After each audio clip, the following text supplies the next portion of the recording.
bring in our chief medical correspondent, Dr. Sanjay Gupta. Now, Sanjay, there's been some significant developments on the alleged link between autism and childhood vaccines. What happened today? There are 3 test cases out there, Wolf, that sort of a special court ruled on today, trying to establish whether or not there is a link between certain vaccines, childhood vaccines, the MMR vaccine in particular, and autism. This was a ruling that a lot of people were waiting for some time. The answer came back as no, no, no on all 3 of those test cases. No link was established.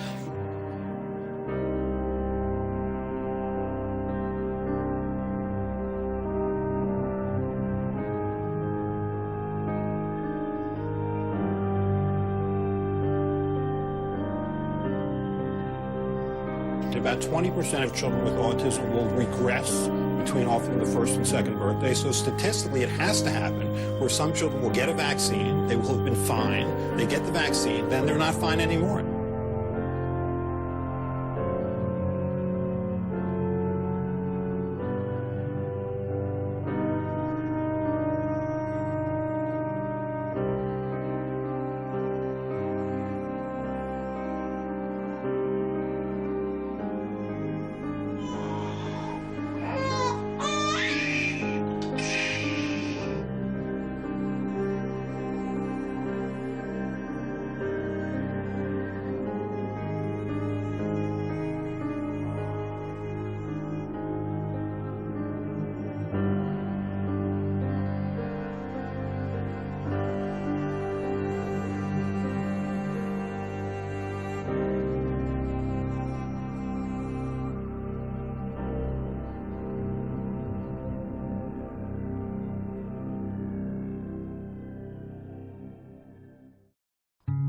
Became paralyzed and overwhelmed and stuck, and I believed that I couldn't do anything, and I was a loser dad.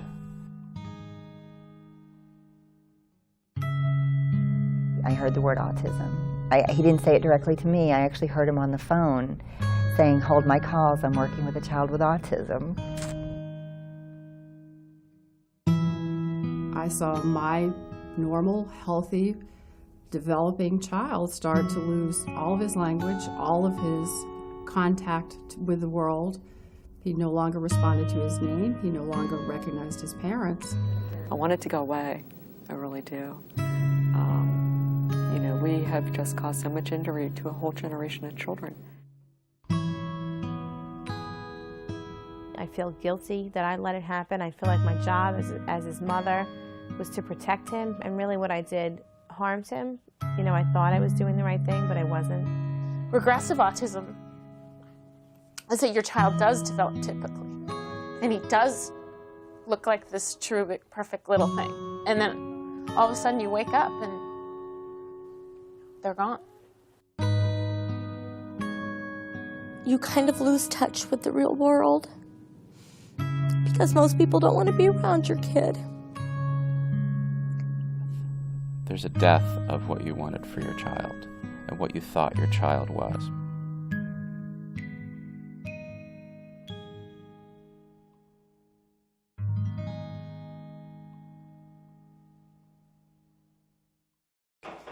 Where's your nose? Mommy, 5. I got that diagnosis, and I'm looking at my child, and he's gone. Ethan was very physically affected. He was one of those kids with low muscle tone and mitochondrial signs. Ethan! Ethan Spencer! Knock, knock, knock, knock. Cup, cup, cup, cup, cup, cup. I didn't think there was anything that I could do. And then when I started realizing that I could do something, then my eye focused on what I wanted. And that was a tremendous change for me. So when I saw that I wanted a recovered kid, that's all I saw.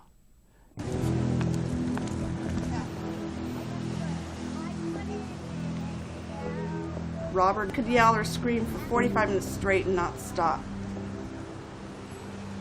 There was times he would crawl out of his car seat, I'd have to pull over on the side of the road, and he would be doing flips on my body, just screaming, just rages that you would not believe. I would have people stopping and writing my license number down. Anyway, you know, it's like you're hurting your kid, but they didn't know what I would go through.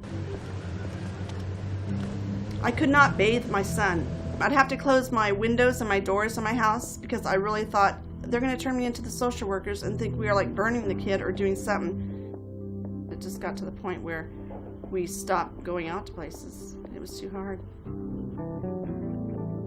As a mother, you don't give up hope. Doctors are not gods.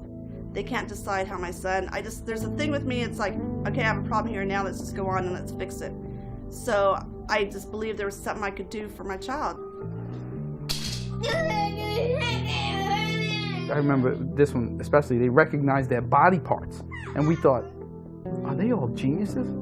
At 2 or 2.5, they know their knees and their shoulders. We couldn't fathom like when Jackson would know his body parts. He didn't even know where he was.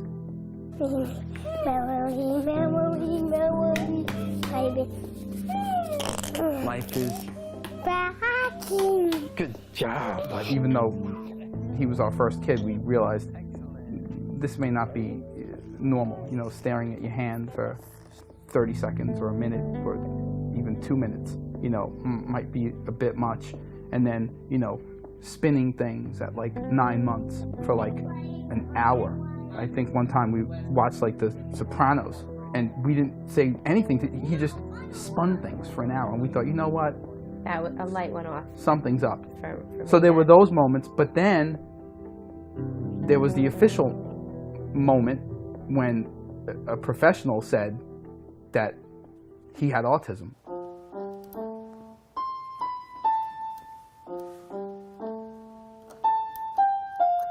She said that your son is mentally retarded and that there's no hope for your son. That's what she said. I was in a little bit of denial at first. You know, you actually didn't want to believe that. But the signs were there. We knew he wasn't developing the way his brother, for example, was developing, or how my daughter was developing as a child. So we knew something was wrong. The fits of violence lasted until Jonathan was put on medication. The psychiatrist said that this was the best course of action for Jonathan so that he wouldn't harm himself and other children. We went along with whatever the doctor told us to do for him, which was, of course, put him on medicine. He didn't speak too much. He just walked around like a zombie. It was a way that they thought Jonathan should be, to be calm, medicate him.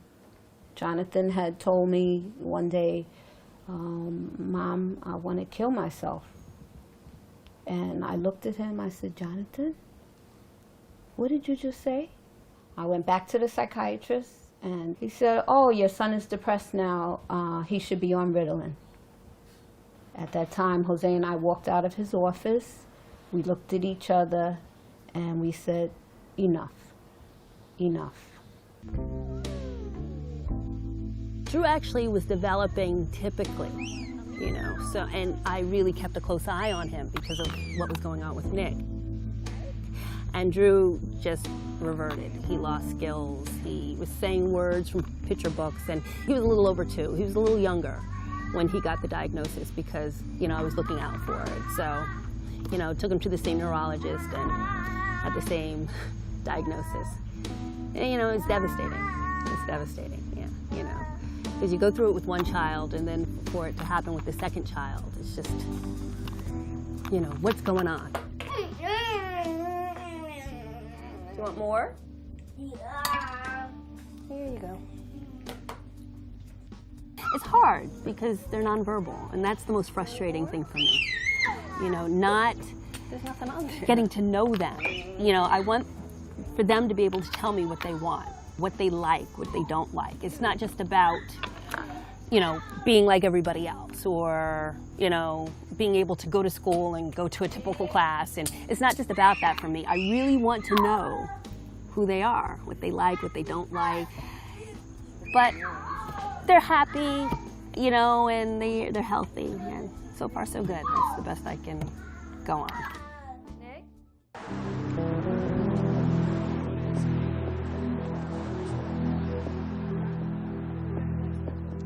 Language was lost. He drooled incessantly. He had extremely low muscle tone. Diarrhea was our first major red flag. We took off his diaper one summer day, and every 5 minutes, bright yellow liquid. He just stooled 30 times a day, just liquid. Sensory issues, no tags, no haircuts, no trying on shoes. We couldn't leave the house. Transitions were horrible. To get him from the house in clothes to the car seat took 20, 30 minutes, screaming the whole time, just completely, very non-compliant. Baxter, to give the baby a kiss? They sat us down at a table and tried to manage our expectations. Don't expect him to talk. Don't expect him to grow up and get married and live a life. This is what the professionals were telling us. It was a dark time, the time of diagnosis. I just wanted anything but that. Anything but that. How about a gummy?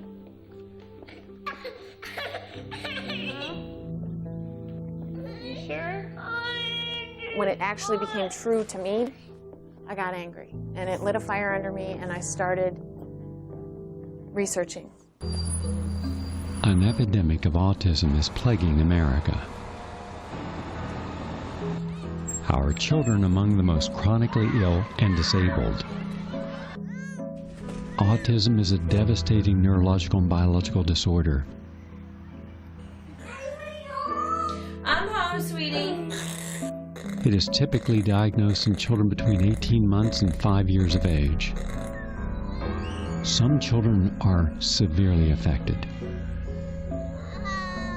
They can't speak, they require constant one-on-one care, and are never able to live on their own. They'll do this for hours.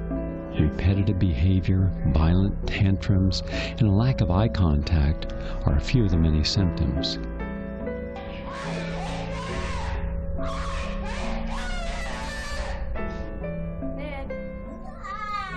Doctors and other experts now believe a multitude of factors cause autism. Nick? Mercury-based preservatives, live viruses and other agents in vaccines are known culprits, but a host of other toxins are blamed as well. There's a common pattern happening with children with neurodevelopmental disorders, including those children who have autism, and that is that their brains are being poisoned.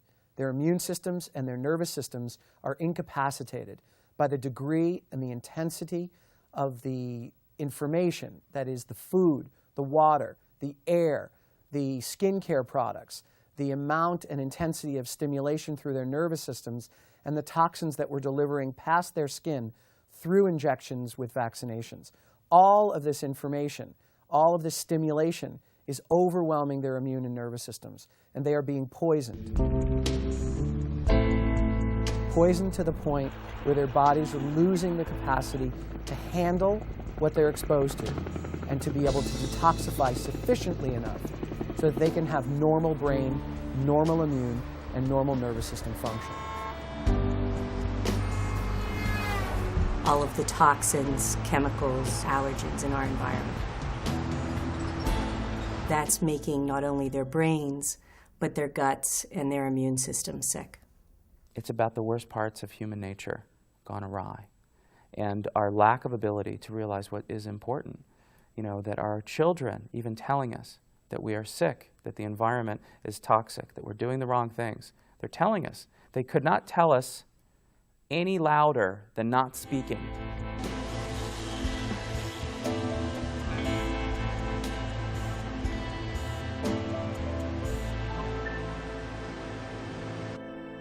But yet we don't want to listen to them. We just want to blame and point and separate, and it's tragic. It's tragic what's going on. It is the worst parts of human nature expressed past the point of our best resource on the planet being damaged. An estimated 1.2 billion pounds of pesticides are used on our commercially grown and produced foods each year in the United States.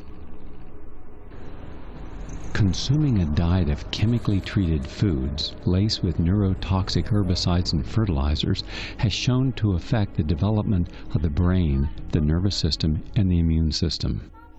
In this generation, in this very, very toxic environment, it takes less and less genetic vulnerability for a child to become ill. And I think it only stands to reason that the children are going to be the first to suffer the consequences of a poisoned environment because their brains are still developing and their nervous system is much more vulnerable than ours would be as adults. Growing evidence points to prenatal triggers of autism, including underlying chronic infections, viruses, and heavy metals passed from mother to unborn child.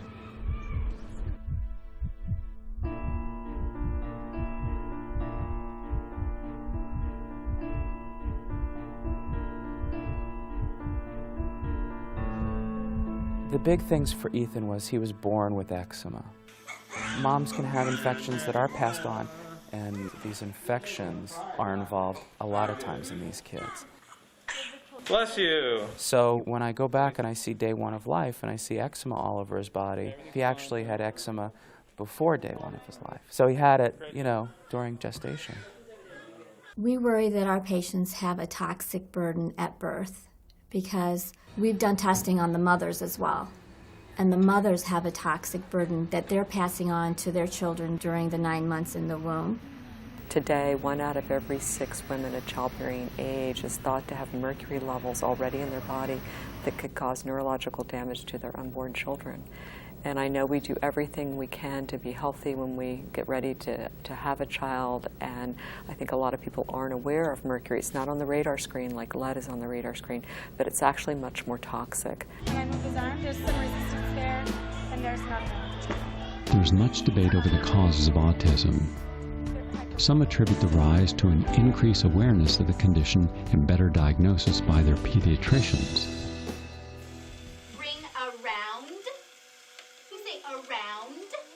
Autism, the rise is because of better diagnosis, more awareness. I'm sorry, more awareness, and then now, so my kid with autism was in the closet before all of a sudden. Now he's out. I have autism and I'm proud, you know, count me in. Like that's the reality. You know, the fastest growing genetic condition is 1% per 100 years. So if you go and ask a school teacher 25 years ago, is there a 0.25% more autism in your classroom? And you just poll the teachers, you find your answer. As an older physician, I take it as a personal insult that they're implying that in the 80s, before we had all these CAT scans, by the way, we had them, but before we had all this new technology, we didn't notice that these children were autistic. I mean, 60% of them don't speak, but they were walking around in the classrooms and we didn't notice it, right? And not only that, but this has been going on through all the generations, so there should be as many 50-year-old autistics as there are 30-year-old autistics as there are 10-year-old autistics. Only they can't find what's called the hidden horde. Nobody can find the 50-year-old autistics because there were so few you could count them on one hand. So there's clearly an epidemic.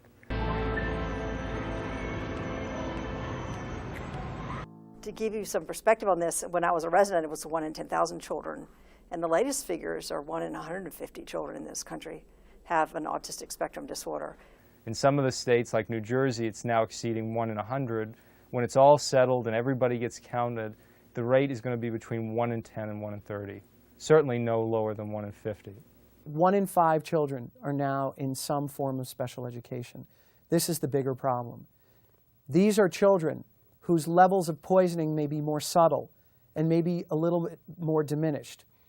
And these are the children that are increasing in number and a greater problem for our society, both in the educational system and the financial system.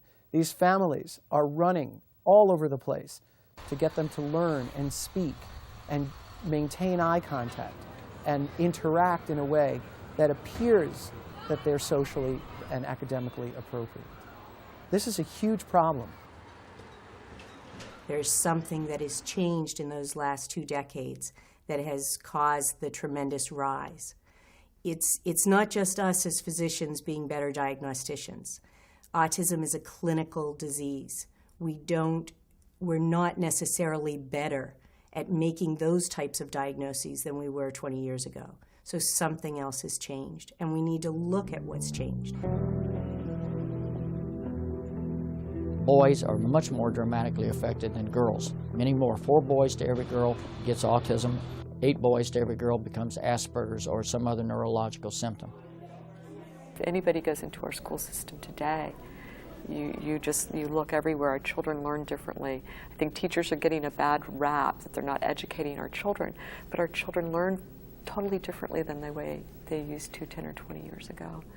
So we really have to address this issue head on. Boys are more susceptible to a lot of these environmental toxicants like mercury, and we're already seeing that girls are outpacing boys in college. They're starting classes now where they're separating girls and boys because they learn differently, and nobody's really paying attention to a lot of this, and it's hugely important. Our children just aren't healthy anymore, and we've got to ask why.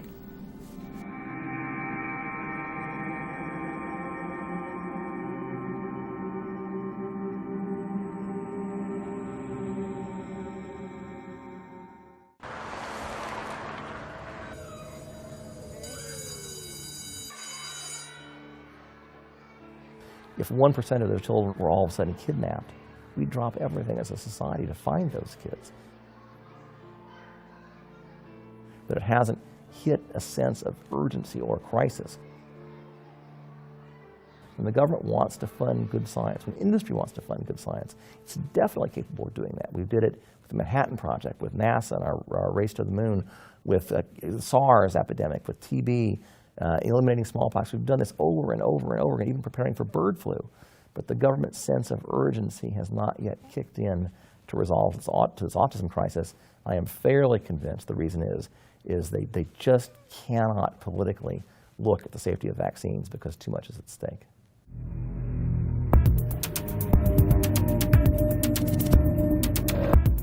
"40 million children were injected with mercury-containing vaccines in the 1990s. There are, as you've had others tell you, many potentially harmful ingredients in vaccines.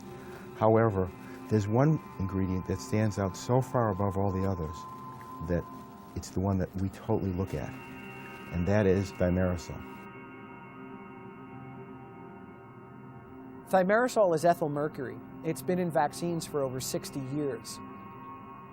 The vaccine manufacturers understand that the vaccines may become contaminated during the manufacturing process. They use thimerosal to not decontaminate new growth, but to decontaminate growth that has already occurred from the manufacturing process. So the thimerosal, ethyl mercury, is a toxin to cell replication. Harvard University has published showing that there's significantly more mercury in the brains of autistic than normal kids, and also that the mercury in the brain of autistic correlates with the areas that see the most damage induced by mercury. So what we're having here is a load of data produced by the opposition that says mercury is retained by children. It is mostly retained and more adamantly retained by boys, and boys are the ones that have most of the neurodevelopmental problems in this country and in other countries also. This footage from the University of Calgary demonstrates the degenerative effects of mercury on brain neurons. Very low concentrations of mercury were added to the culture medium for 20 minutes. Over the next 30 minutes, the neurite membrane underwent rapid degeneration, leaving behind the denuded neurofibrils seen here. These findings reveal important visual evidence to how mercury causes neurodegeneration.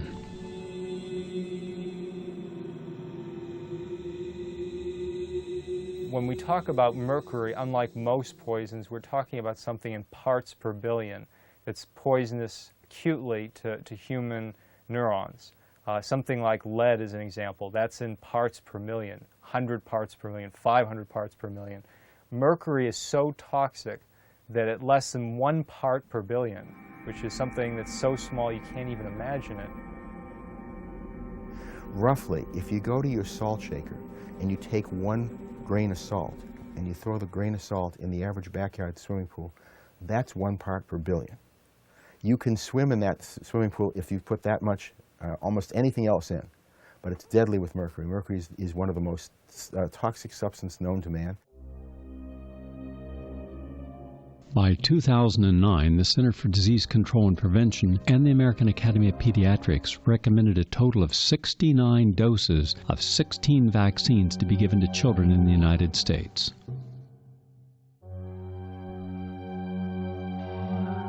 The EPA guidelines indicate a child would have to weigh 550 pounds to safely process the mercury in one typical shot. That's 187 times the EPA daily exposure limit. We've expanded the national immunization program many-fold in the last couple of decades. And in the process, we're basically running a massive experiment on the healthy development of children. It's an experiment that's never been tested, and one which is being managed by the very same people whose job it is to expand the program. So I think that's one possible answer to why so many children are sick, is that there are just plain too many vaccines. In the last 25 years, as we've more than doubled the numbers of vaccines that we give our young children, we've seen a doubling of learning disabilities, doubling of attention deficit hyperactivity disorder, a doubling of asthma, a tripling of diabetes, and a 600% or more increase in autism in every state. The autism rate went up in all 50 states at the same time. It had to go up in Alaska, Hawaii, California, Florida, Maine, Nebraska, and every other state. And there is only one toxic exposure that fits that bill, and that's the CDC mandated vaccine program. This includes hepatitis B, which is given to newborns within the first 24 hours of life. Why is it that we're immunizing the kids at birth? At birth, because of the fact that we're concerned about that there may become IV drug abusers and prostitutes. It's ridiculous. It's absolutely ridiculous, and it's a function of the drug companies being able to have a great cash cow to be able to develop these things and move forward. Just had the birth, was 8 pounds 2 ounces, and he's got 10 fingers, 10 toes, and looking great. There's little Baxter, looking good. Normal pregnancy, he developed completely normally. 2 months of age, he got 3 shots, and all 3 had thimerosal. His mommy took him to the doctors, and he had to get some shots. He wants you to be healthy, so you have some nice shots there. Within 48 hours, developed acute pyelonephritis, which is a kidney infection. With all subsequent testing, VCUG, all of that revealed they couldn't figure out why he got that. And every time he was subsequently vaccinated, he was ill. And he received the MMR, and he fell off the planet. He had his next round of vaccinations, and after that, every word that he had was gone. He didn't even realize when I would leave the room, when I would come in the room. We had no eye contact. He was running around like a madman. Approximately 12 months, Jonathan received a hepatitis B vaccination. He had fever after the vaccination, and Jonathan lost all his speech. He used to say 2 or 3 words, that stopped. Jonathan used to hum and sing, that stopped. And all you would see was a blank look, a dazed look over Jonathan's face, no smiling, no emotion, just a blank stare. It seemed like it wasn't our child anymore. Adam, Scott, Adam, Adam. When he was diagnosed, there wasn't a lot out there. And that was after years of seeing him regress, lose his speech, start becoming very aggressive. Adam, it's time to put the Game Boy down and get dressed.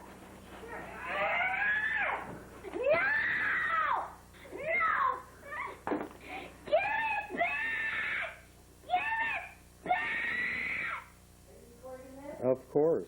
If he's not getting his own way, he can have a major meltdown.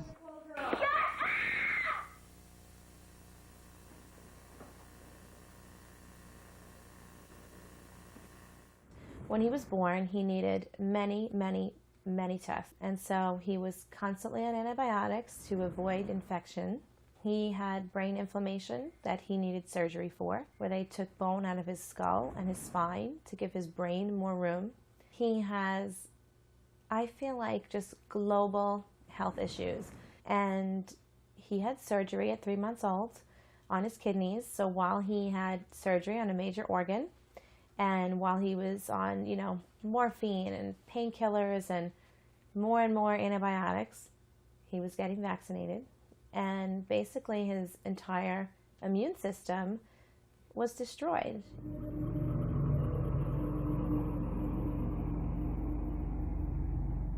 I know with my own children, they developed very high fevers, very severe diarrhea, and they were extremely irritable after their vaccines. At the time, I just thought, well, babies get fevers, and this is pretty unusual, but I was reassured that these things happen, it'll just, fade away. But for my children, it absolutely did not fade away.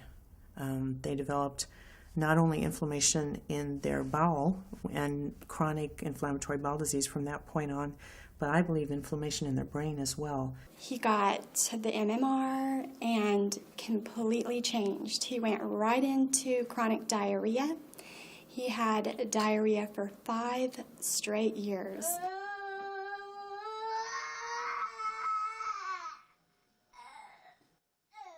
Certain children may not have the vulnerabilities when they're vaccinated to develop autism or a really serious autoimmune disease. Some of their problems may be more subtle. They may be more likely to get asthma or eczema or inflammatory bowel disease or multiple sclerosis or ADD, ADHD. These are all chronic conditions that we like to lump into categories that we can then find drugs for.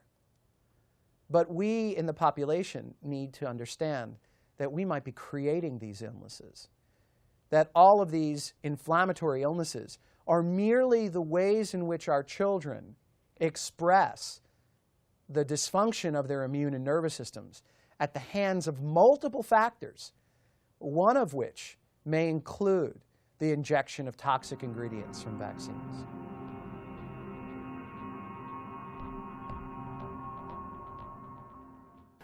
Hi, Kate. How are you? We have never, ever validated the safety of the vaccine schedule as a whole. People looked at bits and pieces of it at one vaccine at a time. They do clinical trials on children when they introduce a new vaccine, but there's only 3 weeks of follow-up. So they've never followed these children pre or post-market to find out if there is a chronic long-term effect that may be adverse. So any new drug, any vaccine has to be presumed unsafe until it's proven safe. And what we now have come to realize is that the vaccine schedule as a whole has never been proven safe. So whether it turns out the Prevnar or the aluminum or MMR or the mercury is causing damage, the industry and the government never would have known that because they did not look. That makes the vaccine schedule an unethical social experiment in mass immunization, illegal under the Nuremberg and Helsinki codes. And this may have profound implications for society. So what the public is then told is that the vaccines are safe, but the short-term and the long-term studies have never been done to properly evaluate the safety of not only the individual ingredients, and not only the interaction of the ingredients, but the interaction of multiple vaccines when given together in a child of any age.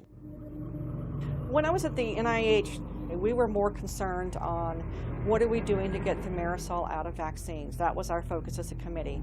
What have we done? What is the level of evidence? We wanted to have, Congressman Burton wrote Secretary Shalala and asked her to recall all thimerosal-containing vaccines that infants were exposed to, and she refused. They said that if they issued a recall, that the industry would sue the FDA, and therefore they would not do that. When you look at the Simpsonwood Conference in Norcross, Georgia, which included leaders from the WHO, the FDA, the CDC, the American Academy of Pediatrics, and leading scientists. They looked at data from the Vaccine Safety Data Link that directly showed a link between the development of neurodevelopmental disorders and the administration of mercury-containing vaccines. Somebody provided me with the Simpsonwood memo. Simpsonwood was the transcripts of a secret meeting that was held between CDC and representatives of the vaccine industry, in which they reviewed a report that CDC had ordered, the Verstraeten study, of the 100,000 children in the United States Vaccine Safety Database. There was clear evidence between the injection of children with mercury-containing vaccines and the development of neurodevelopmental disorders in children. Which they are talking about the undeniability of the connection between autism and thimerosal, the impossibility of massaging the data further in order to try to eliminate those signals. That's what they spend the first 2 hours. The rest of the meeting they spend talking about how do we hide this from the press, from the public, and what they call the predatory bar. The participants were told that the information was embargoed, that they were not allowed to discuss this with the public. And there was no question, if you look at the comments, that they knew this information would have a significant impact on the vaccine program, both domestically and worldwide. And one of the participants said, until we get this straightened out, I do not want my grandson to have thimerosal in their vaccines. And these data were covered up. The data from this conference was specifically kept from the public because the scientists and the leaders who were at that conference knew that if this information got out to the public, it would stop the vaccine program in its track. And then over a period of years, they processed the data, they excluded some populations. There are a lot of things that you can do with a large sample epidemiology study. And over time, with each successive iteration, they made that signal smaller and smaller so that by the time they published the findings, they said, well, geez, there's a little bit of a signal here, but it's probably just random chance. That's fraud. It is fraud in science, and there are federal laws against that, and there are certainly ethical laws against that within the world of science. And the Simpsonwood showed that the doctors involved, the scientists involved in this community, were more worried about preserving the policies of immunization, of protecting the industry, than they were about whether or not children were being harmed. And that, to me, is an abomination. We have a public health system that is supposed to protect the public. And what we found is they were more protecting their own policies, and they were all worried about making sure that they were not going to be found at fault. We saw what they saw at the very beginning. We saw what they published at the end. And that gap is what makes many of us so upset, because it looks to us like they were tampering with the evidence, and that they had it, they knew it, and they ended up publishing a conclusion that hid the real data, and that's a real shame. This was a moment where the government could have come clean, that the government could have immediately recalled all vaccine with thimerosal in it. They could have taken proactive steps, and by covering this up, not only were they hiding the truth, but they were allowing affected children to go untreated and for more children to be affected.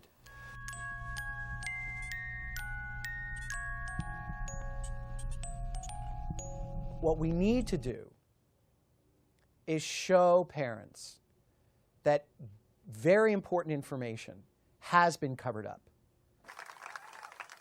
I just want to start by asking the CDC one question. How stupid do you think we are? I made a movie about two dumb guys, but nobody's this stupid. Turn around and face the media, please, and I'll join you and show them and show the world the reason we're here today. These children are trying so hard to show us how to live in a cleaner world. These kids are here for a reason, to teach us to eat better, clean up the air, get rid of toxins, because they can't survive. I really do know that this is their main purpose, and I pray that we all start to wake up and collectively change this world into the new world our kids are working so hard to create. If we've learned anything from Hurricane Katrina, it's that we can't always rely on government agencies to do the right thing. Oftentimes, they will avoid the obvious cause of a problem if the solution is inconvenient. And I certainly wouldn't trust the drug companies to regulate themselves. I read these studies, and I saw studies that weren't even good for it. Wasn't even high-quality fraud. You see the press here and all there, not a single member of this press corps, I can guarantee you, has ever read any of those studies. It has not happened. What they read was the CDC's description of those studies, which has nothing to do with what's in the studies. And ultimately, the American press has completely let down our democracy. We have, as a nation, gotten used to quick sound bites. We have 24-hour news on 24 stations. So they go to organizations that put together the news stories for them. The NIH on its website, and most government agencies now on their websites have prepackaged stories put together. The industry does the same thing. The pharmaceutical industry puts together stories for the industry to run so that any of the networks can pick up a story on immunization that's been put together by the people who have a specific opinion. And reporters are simply being lazy. They're not doing their job. They're taking for granted that somebody from the government's being honest with them. And how many times have we seen somebody from the government have an opinion or a position that turned out to be wrong?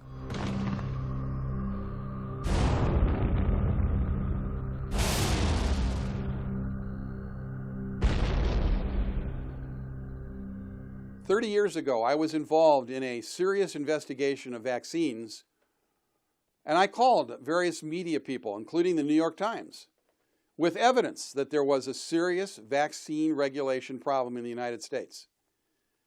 And the guy from the New York Times said, I've looked into my files, and I don't see any stories saying there's a serious regulatory problem. So as far as I'm concerned, there's no serious regulatory problem." We kept working away, and we had a lot of help from people inside the government, and ended up with hearings by Senator Ribicoff that caused the agency at NIH that regulated vaccines to be closed down, caused the Attorney General to rule that it had been violating the Food and Drug Law for the past 30 years. That was 30 years ago. Caused a situation in which it laid the groundwork for proving that the swine flu vaccine was in fact unsafe, ineffective, and in my opinion, a fraud. All of that was done in spite of the fact that the press systematically said, we don't see any problem in vaccines. The very thing they're saying now.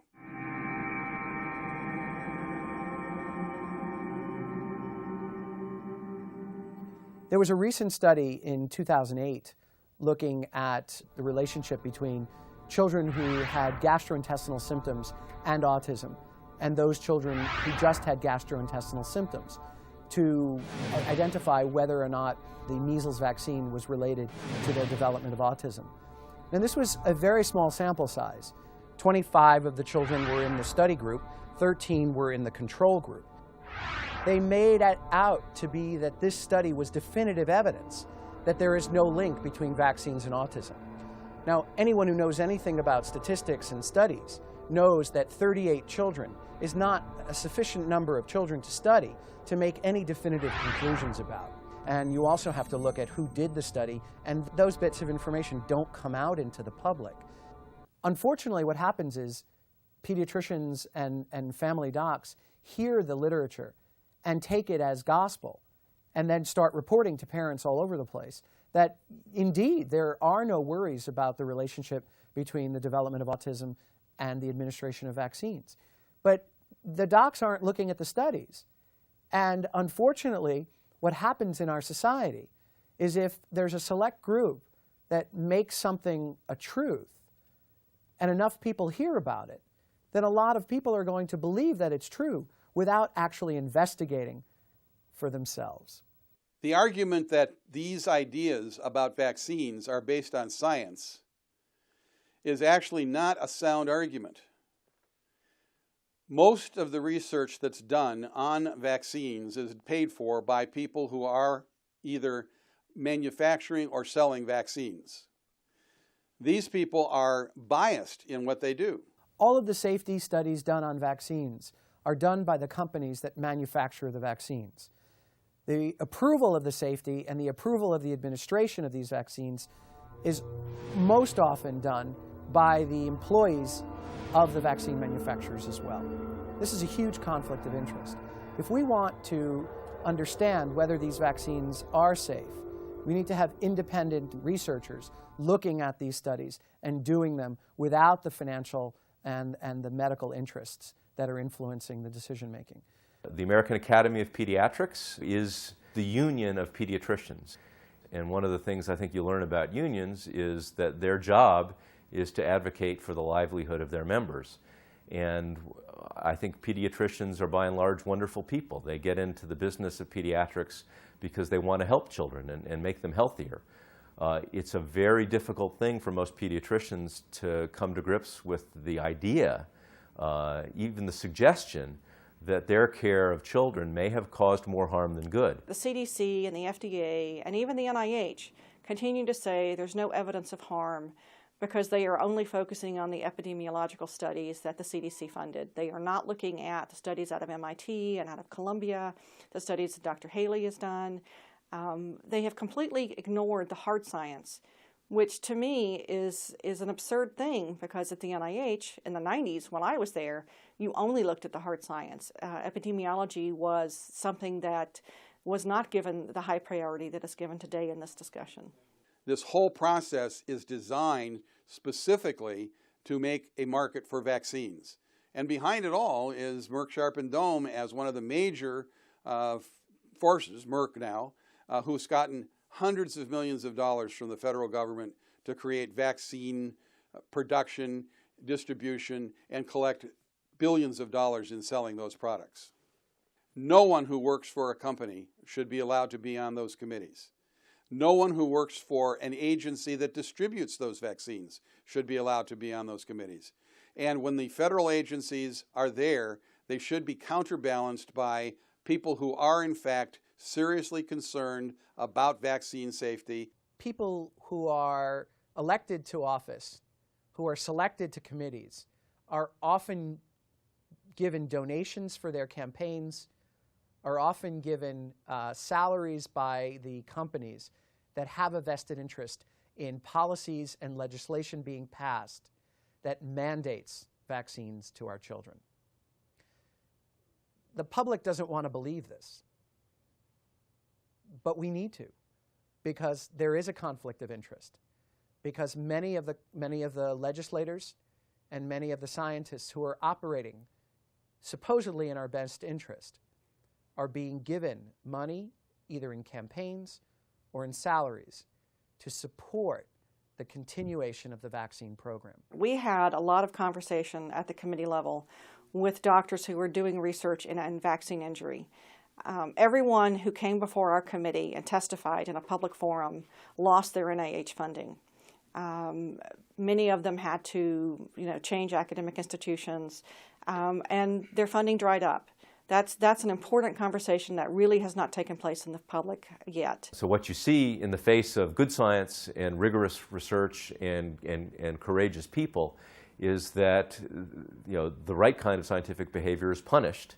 And by contrast, the people that are out there feeding the propaganda machine with sloppily designed studies that exonerate mercury, that exonerate vaccines, that exonerate the fact that there's even an epidemic, the people that do that work, I can tell you, that's horrible work. It's poorly designed, it's sloppy. Many of them fall apart on even the flimsiest inspection. Those kinds of people get more grants, they get promotions, they get invited to conferences, they get rewarded for doing the wrong thing.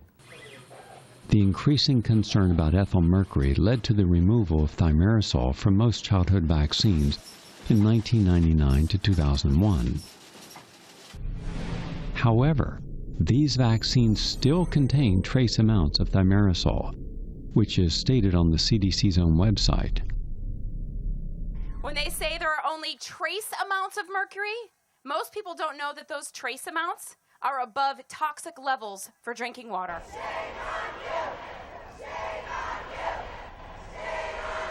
We've introduced the routine use of mercury-containing influenza vaccines to young children in the first year of life, 2 shots, and we recommend it for all pregnant women.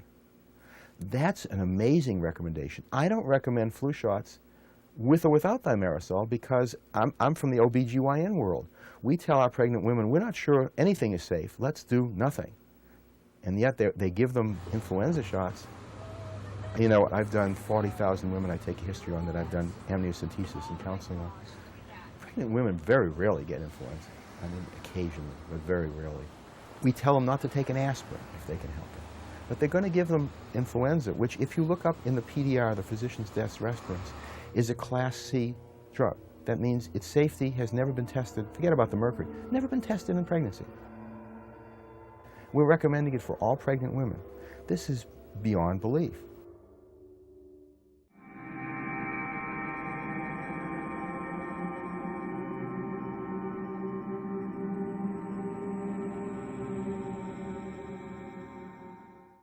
The members of this legislature were told, if you stop mandatory vaccine, you're going to see epidemics like measles come back again.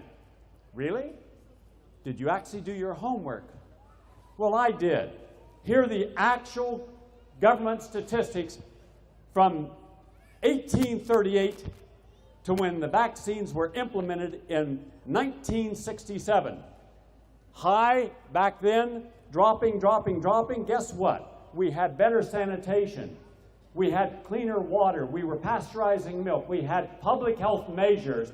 And by the time the vaccines was introduced, it was 98% gone. Let your voices be heard. Let the governor know you count. We have a lawsuit in federal court, not for any money, but asking the federal court to order the FDA to either remove thimerosal or to show their safety testing. And their answer has been, they have no safety testing, but it's within their prerogative to violate the rules. Julie Gerberdine gets up and says, you know, there are no studies that have ever shown thimerosal has ever caused damage in tissue culture, humans, people, anything, animals. Anybody who has a computer can go on PubMed, which is the free access to the National Library of Medicine. Type in the word thimerosal, see what you get. I get 1,300 articles, almost all of which said it damaged my frogs, my people, by the way, it is people.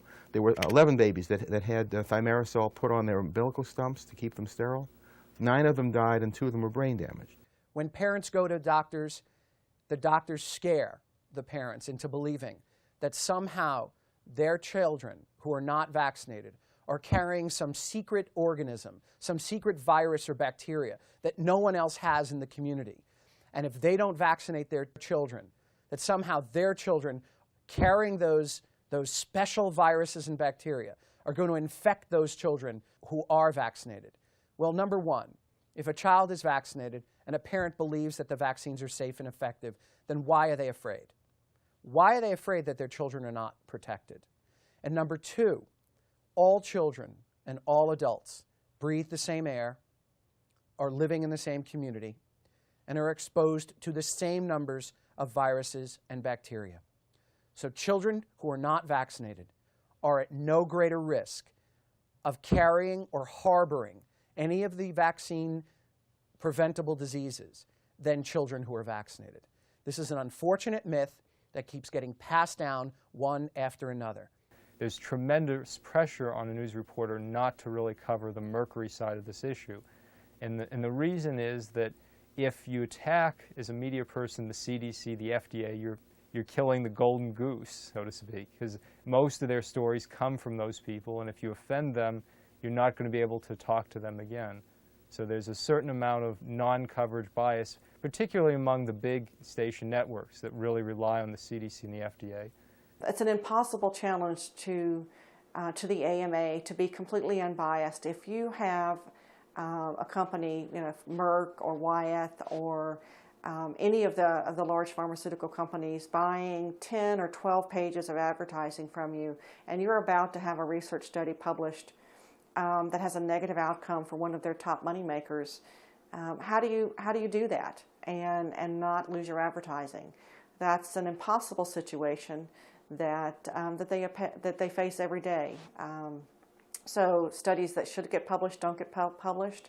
You oftentimes don't ever see the negative studies get published because nobody wants to lose their advertising.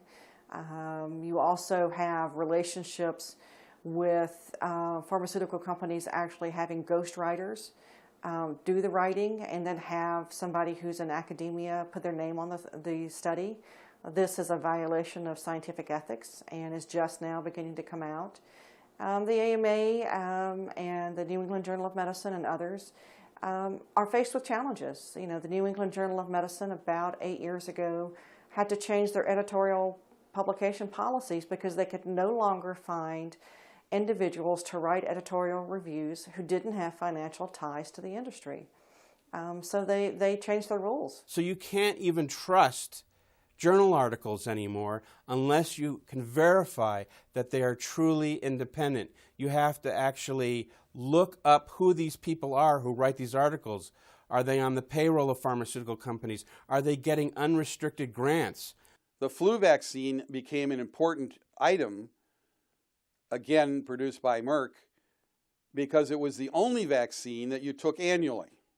All other vaccines you took once or twice in your life. The flu vaccine was a great cash cow because you took it every year. I met with Alexander Langmuir, who was the founder of CDC.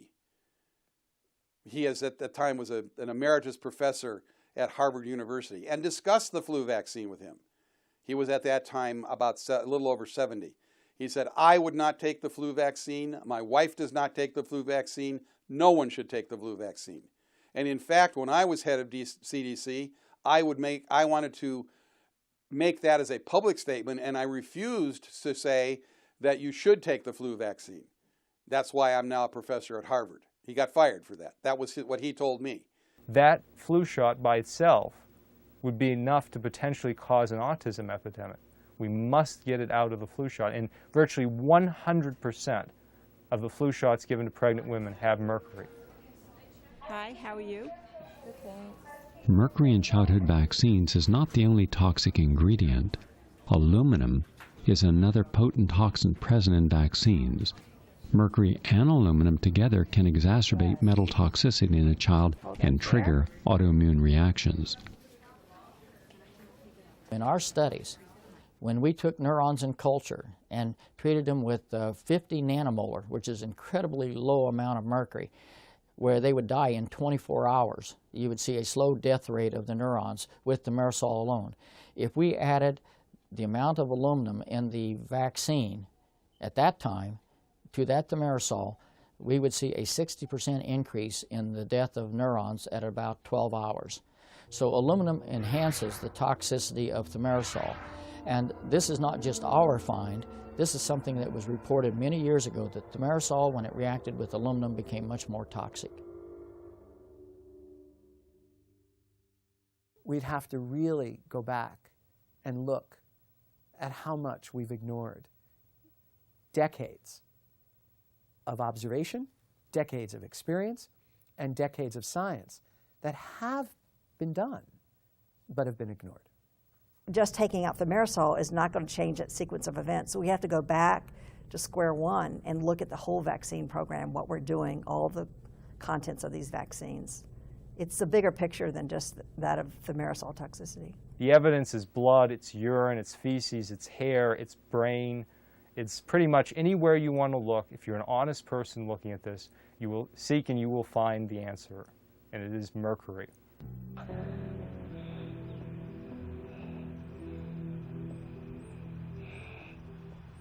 No one goes into pediatrics wanting to hurt children. I mean, it's a horrible, horrible realization when you realize that what you've done to keep a child well has actually done some damage in a subset of children.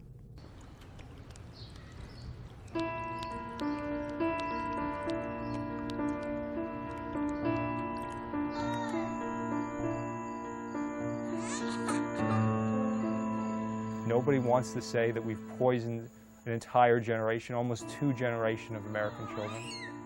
when you start to understand the implications of how many millions of children are mercury poisoned out there, it's a direct threat to our future. We're going to spend a lifetime caring for what's an ocean, an endless ocean of children who will become adults and old people. And these people who have autism or autism spectrum or even ADD, ADHD, their lives are not going to be very productive. They need medications, they need medical care, they need institutional care. It's not pretty.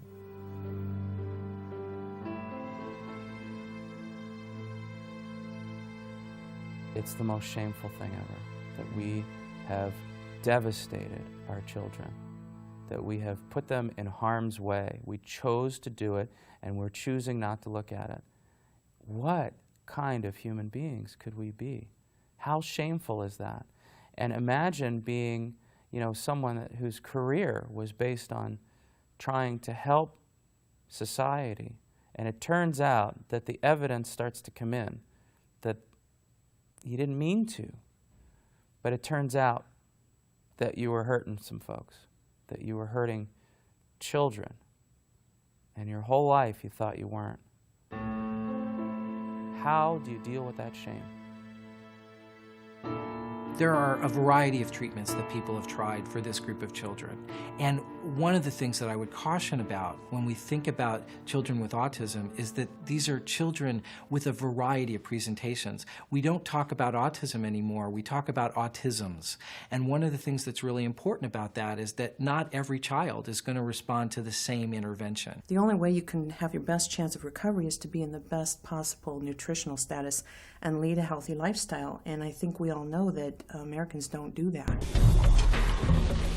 In a nationwide study, researchers found that on a typical day, fast food was the main food source for 29 to 38% of children.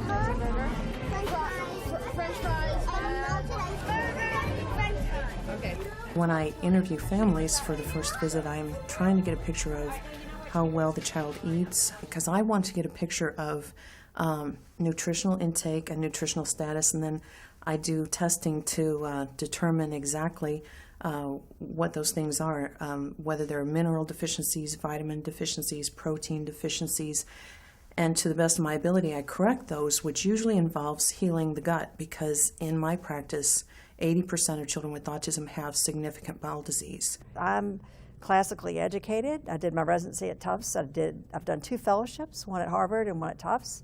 I'm not an alternative practitioner, but once I saw children improve, I couldn't turn my back on it. Once you know the truth, you can't walk away. When you look at what are the various biomedical treatments for our patients, we basically start with cleaning up the environment, and then we go to cleaning up their diet. There are numerous products in their diet that could be harming them. For instance, hormones in the meat that they're eating, or pesticides and herbicides in their food. But we found one particular type of diet extremely helpful for our patients, and that's a dairy-free and gluten-free diet. How do her therapists, her teachers, feel that she's doing? Since the diet, everyone has remarked she's just a new kid. Today, a small but growing number of doctors are offering their patients natural biomedical treatments for autism, giving parents approaches to recovering their children previously unavailable. 9 months, 10 months away from kindergarten, so we do have some work to do. Yeah, definitely. I'm noticing a huge rise in cow milk sensitivity in children. Now, it's not just allergy. It's not the typical hives and wheezing and skin rash. They're more subtle signs. Insomnia, restless sleep, inattention, lack of focus, bedwetting, burping, gas, belly distension, lots of gas, diarrhea, mood disorders, behavioral problems, a lot of these more subtle changes that look more like sensitivities rather than the full-blown allergies. The casein or gluten-free diets, these are really regarded as the elimination of allergens. That the casein, the protein that's in milk products, the gluten that's in many wheat products, that those particular proteins, some kids are allergic to them. And by allergic, I mean that they have an inflammatory response in their intestine when they have those things in their diet. It's really important to look at removing all the other junk. So that's one of the first things I really recommend to parents is get out the artificial colors, the artificial flavors, the preservatives, the MSG, all of these compounds that overload their detoxification system and overload and start to impact on the brain and create hyperactivity and inattentiveness. So that's one of the first things I usually recommend is getting all that artificial stuff out of the diet. Because our knowledge of the biochemistry of what's going on in autism has exploded over the last 10 years, parents are left being scientists using their child as the control in many ways. And I always recommend they start new interventions one at a time and document any positive effects or negative effects. Parents are discovering treatments. They're finding ways to help their children. They're working together with a whole set of open-minded clinicians. They're finding that therapies doesn't need to be a drug. Maybe you can find a diet, a new kind of diet that will help your child, that certain kinds of foods exacerbate the immune problems that are hurting these children, and the removal of those foods can make them feel better, can make their guts work better, can get rid of diarrhea and constipation, which make them available to learn. From the medical perspective, at least from our perspective on the GI end, we think diets make a difference for a good number of these children. And it's been our experience that at least any number of children will do better on a milk-free diet or some other dietary restriction. I make very strong recommendations to parents about changing the diet. And many of these parents look at me and say, "You've got to be kidding me.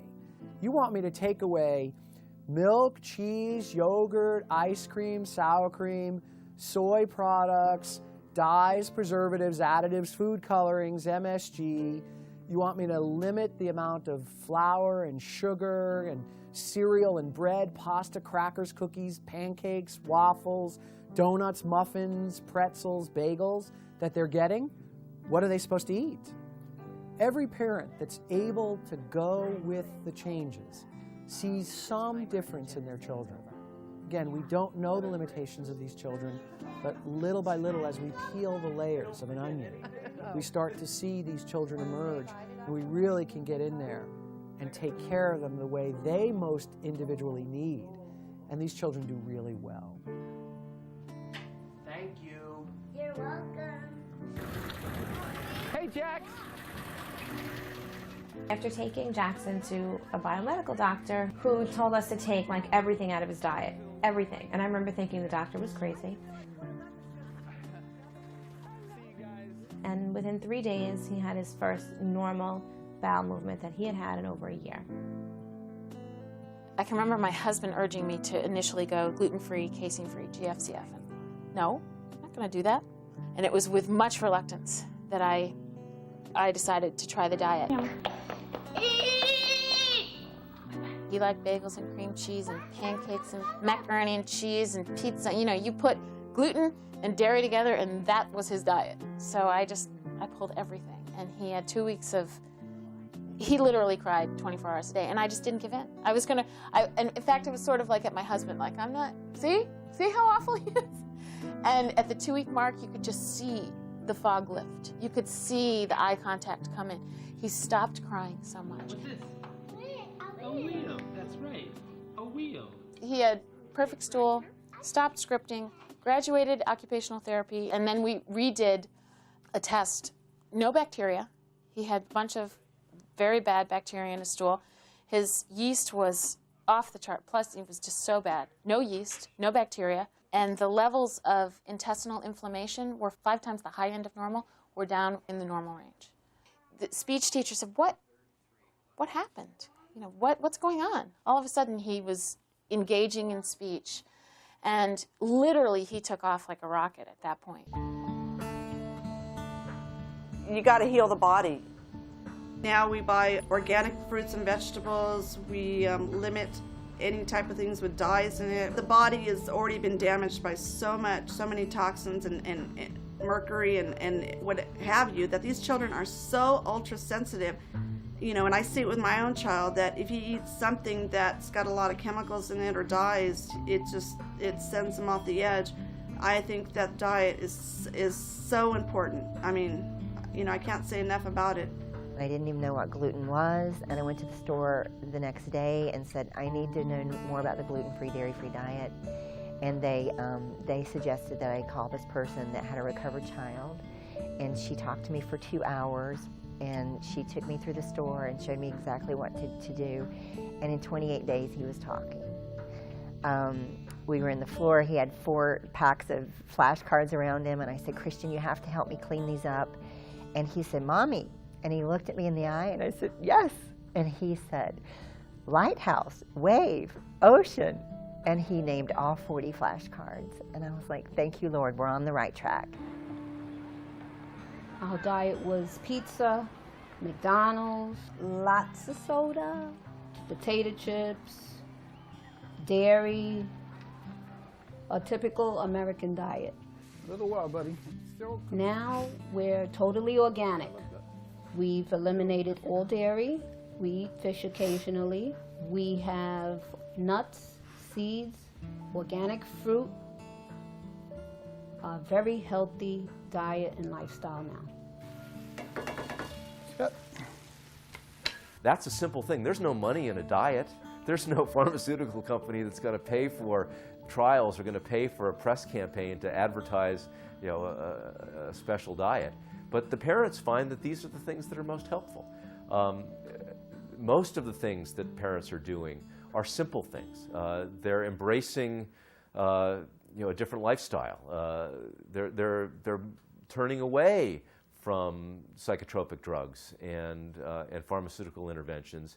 They're looking for ways to restore gastrointestinal health. That's not complicated. It doesn't take expensive therapies or prescriptions, but it takes a change in their way of life. I mean, there are certainly cases where we've just changed the diet in a child and their autism is gone, or their ADD is just simply gone. I had a child in my office last week, and he was not even sitting up 6 months ago, and he's 2, almost 3 years old now, and he was running up and down the halls talking back to his mother. And he was nonverbal and not sitting up, and it was all nutrition.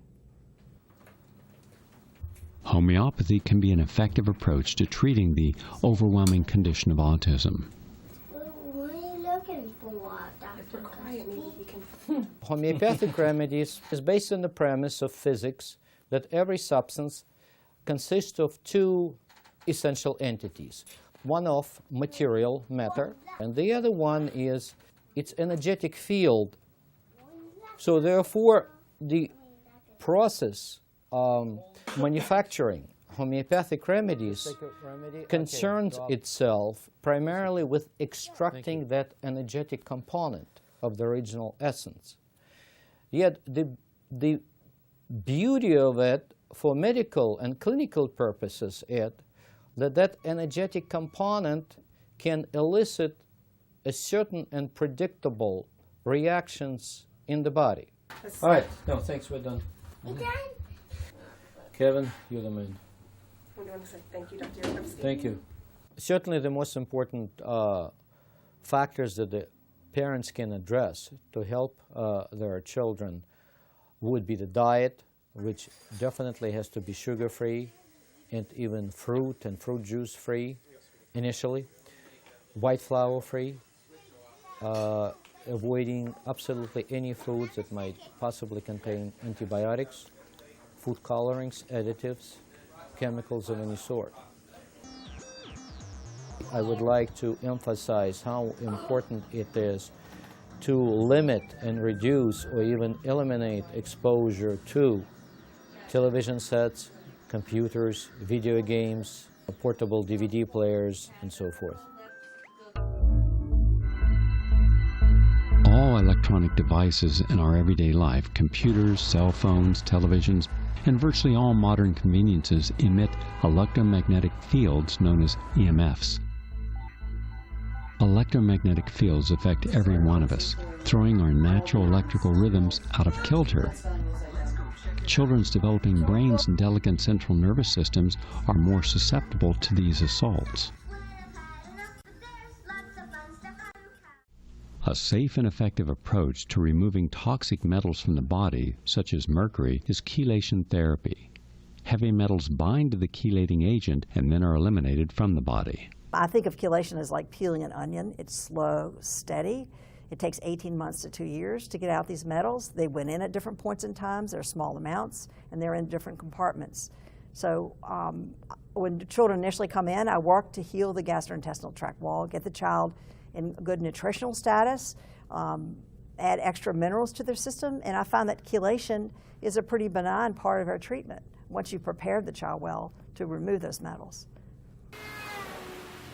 When you look at the Autism Research Institute website to at least vet the idea of what the parental response is to chelation, somewhere around 2/3 or 3/4 of families who've done chelation do report a benefit. And that's why I always start with the excretion or the treatment aimed at the excretion and detoxification and release from the body of heavy metals.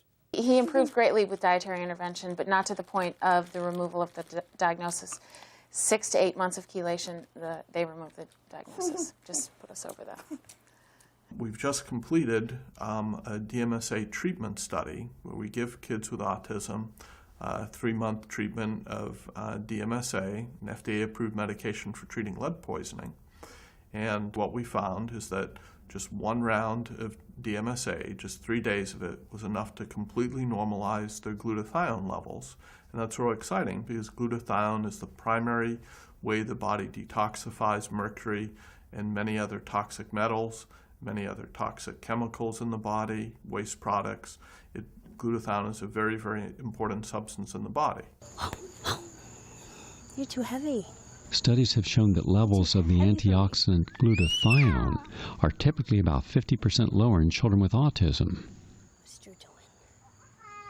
That's not the only antioxidant that they're deficient in, but the glutathione is so important because it helps them detoxify.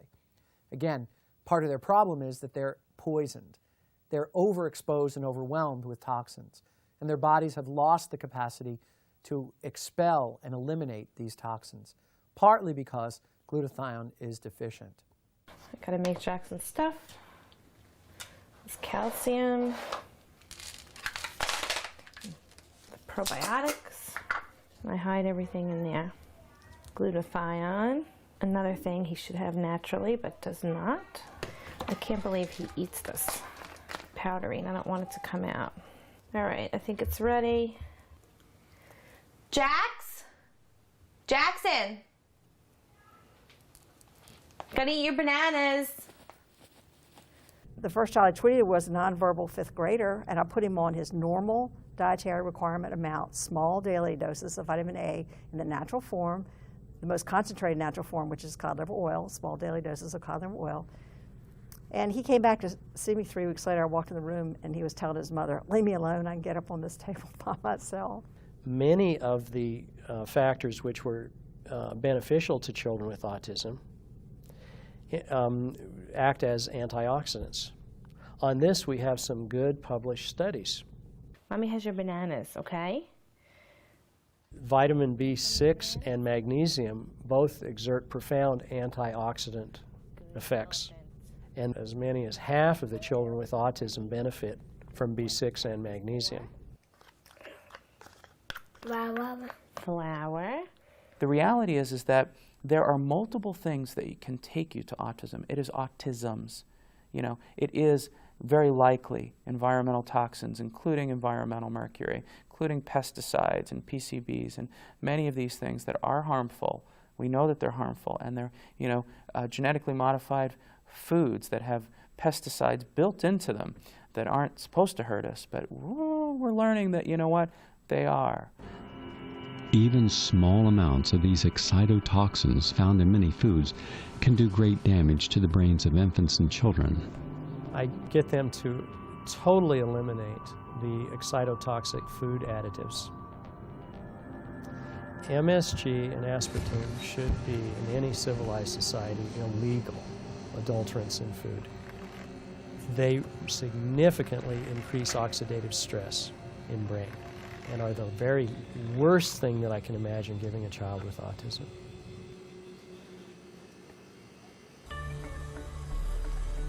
Many children benefit when undergoing hyperbaric treatment.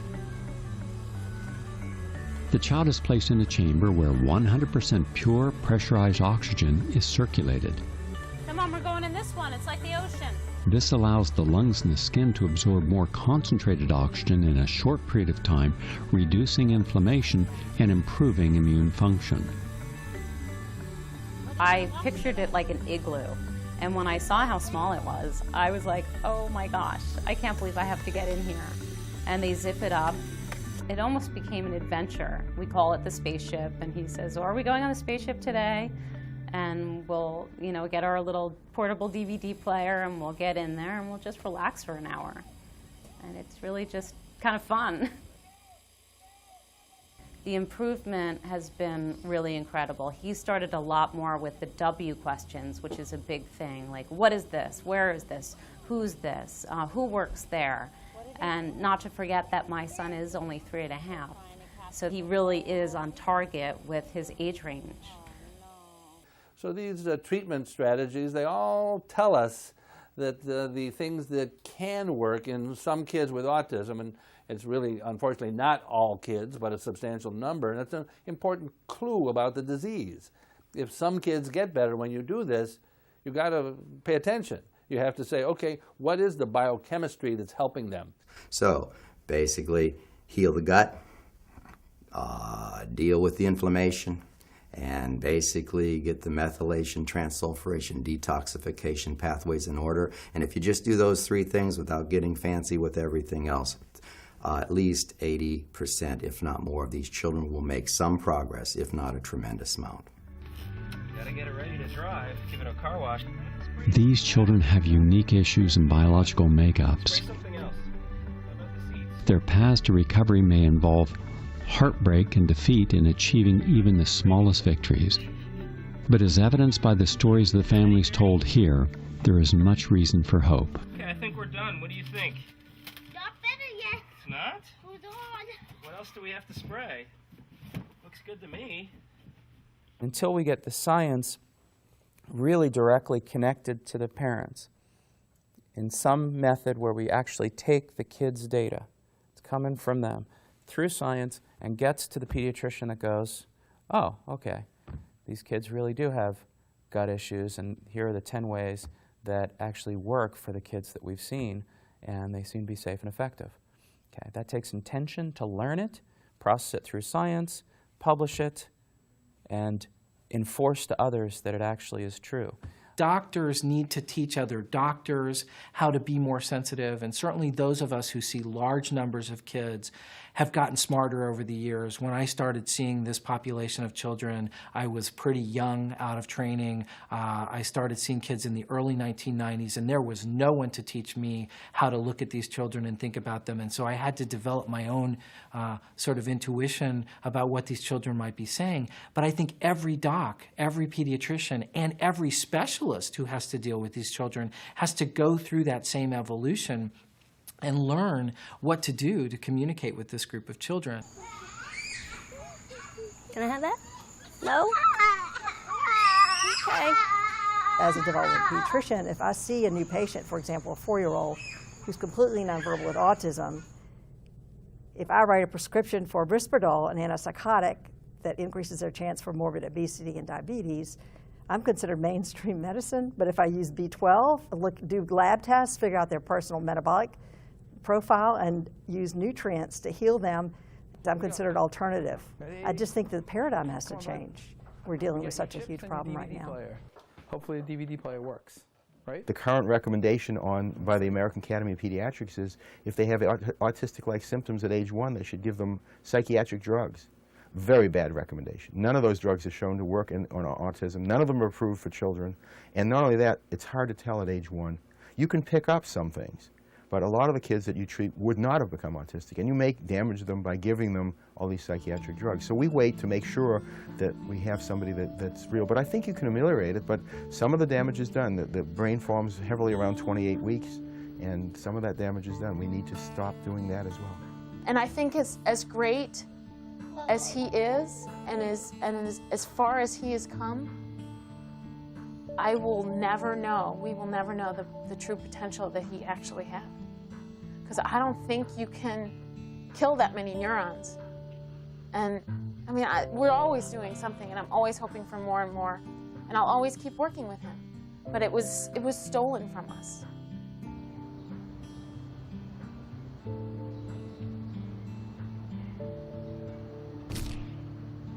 I think one of the challenges of the world is to believe recovery is real when there's such a spectrum of realities in recovery. My child is recovered. What does that mean? Is he 100% recovered? Is he, I can't even answer that for my own child because I don't know what he would have been if he wasn't run over by the autism bus. My pinwheel is working! We have this one patient who was so severely autistic. He had so many sensory issues that he could not leave the home. The light would bother him. The sound would bother him.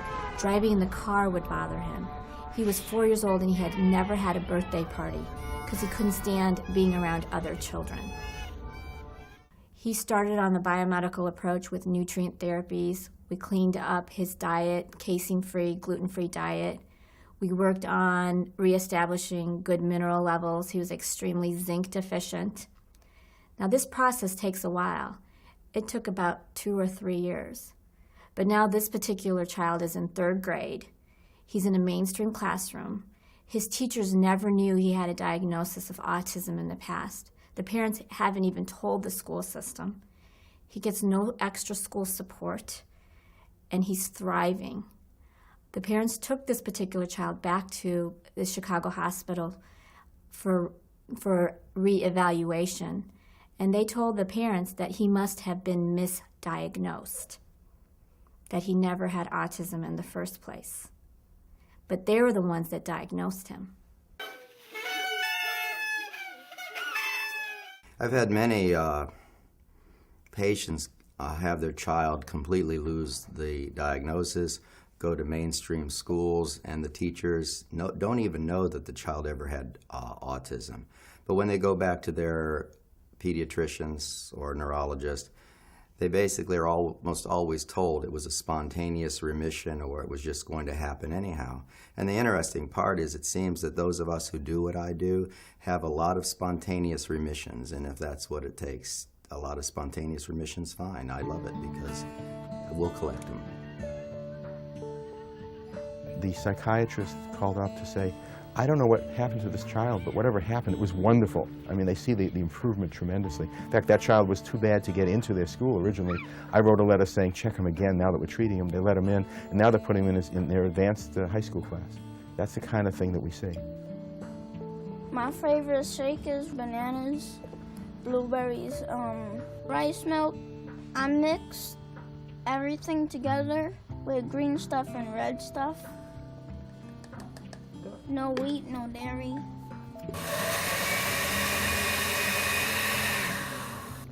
I like it because it tastes good. We've done everything 100% natural, and he lost his diagnosis about a year ago.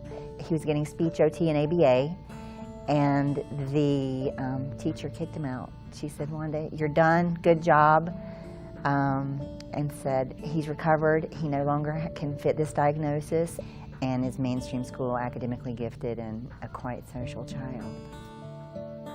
We know in autism from published study now that children with fever have a recession of symptoms of autism. And that's very, very promising. It means that it's wounded but not broken. It's crazy because you want to be so excited and like rejoice and be so happy because I have these two, recovered boys. But then to have Jackson, my oldest, who, I look at him and I think he saved his brothers. It's because of him that his younger brothers are recovered. But he still suffers so much and he still struggles so much. And to not be able to do it for him is heartbreaking. And in a way, it's hard. I almost overlook, I've got two recovered boys. You know, I've got 2 recovered boys, but I've got one who's so far away. That? Uh-huh. Sam? That is so good! If I'm not addressing the underlying medical issues, then these children do not perform nearly as well as they have potential to do. On? Yes? Sam. That is so good! So we uniformly see that when we intervene on these abnormalities, they do so much better. Ready?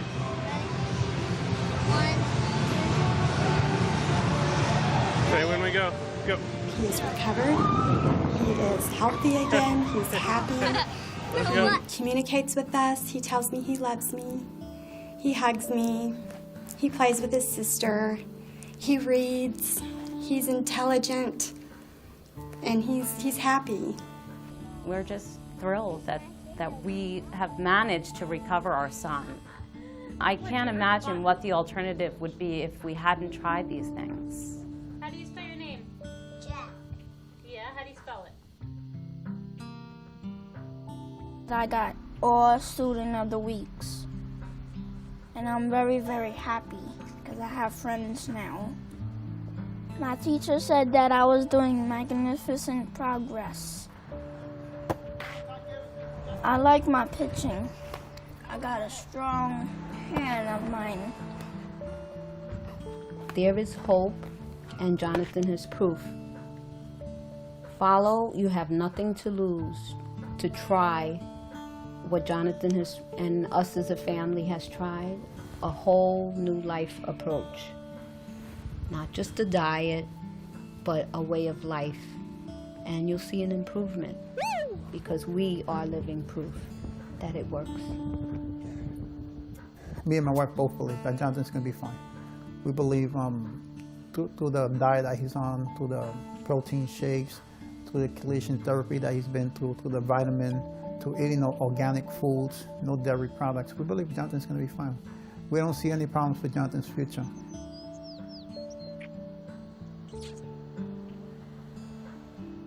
He's about 6'1".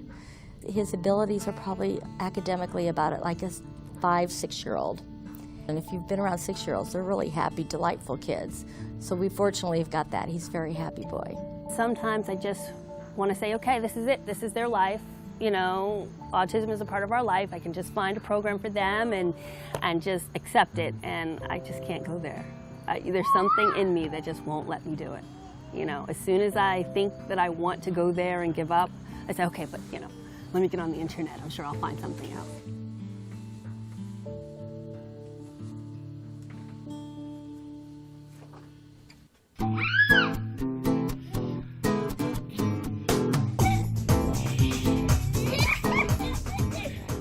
Now he's playing t-ball and running around and playing piano and involved in competitive sports. Not only is he social and looks wonderful and just adorable and always the person that'll run over on the play yard when somebody falls down, but he's also, you know, being a boy and doing, you know, boy stuff. I see him blossoming and being the full person he was meant to be. And it was because I knew inside there was something we could do about the problem. And I never gave up. It feels a lot better. I can do a lot more active things. I can run around. I can play sports. I can play around, mess around with my dad, play around with my dog, and have fun. I love it. It's awesome. Some things in the world say that you shouldn't do hyperbarics, you shouldn't do IV. But sometimes you're just gonna have to rebel against the world and just do the things that you think is right. Yeah, I used to feel like my head, I couldn't even think or do anything right because I had it.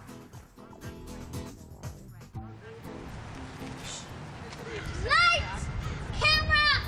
Action! It's flying over your head and With a kid that they thought would never talk and was mentally retarded. I think those worries are gone, thankfully, luckily. But there's always something to worry about. Hi, stop touching me. Sorry.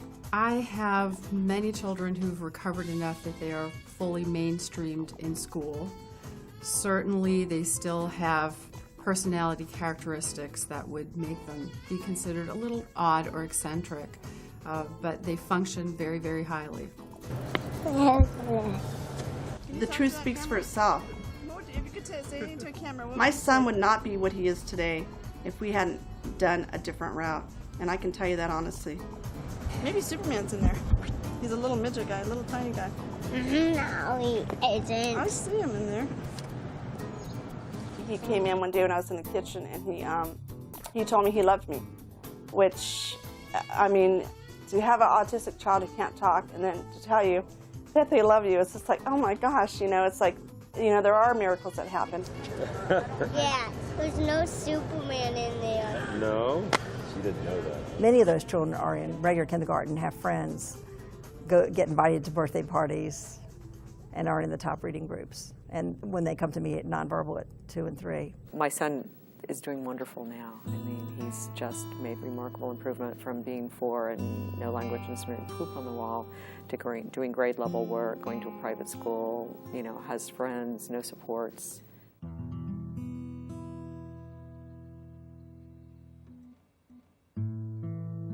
And after 3 years of multiple interventions, including behavior and biomedical, he no longer garners the label of autism. It always makes me sad to say goodbye to a patient, but I'm also filled with joy because I know I've gotten them well. They're out of spectrum and they're thought of as normal children. And so I like that. We ran into somebody the other day and I told them that my son's completely recovered from autism. And the response was, that's not possible. So the number one thing that I would like people to know is that recovery from autism is absolutely possible.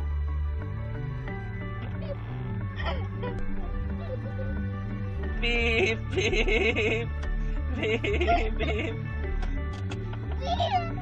Oh no, no, no, you're tickling me. He's just great, and I'm incredibly grateful.